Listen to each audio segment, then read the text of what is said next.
Nakakatuwa talaga to. Ate, gusto mo share tayo? Nag-share ka talaga ngayon, Pinky, ah. Thank you. Si ate talaga, hindi lang yan ang isi-share ko sa'yo. Eto rin, charan! Di ba gusto mong hiramin sa akin to? Sige, sa'yo na muna at soli mo na lang kapag sawa ka na. Wow! Nakakapanibago, Pinky, ah. Dati ayaw mo ipahiram sa akin to at ayaw mong i-share tong biscuit. Ano bang meron?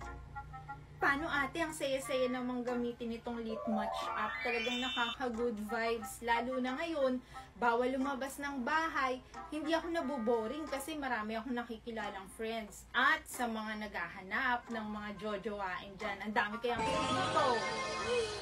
Correct ka dyan, Pinky. Kaya nga ako, enjoy na enjoy rin gamitin ang Lit Match app.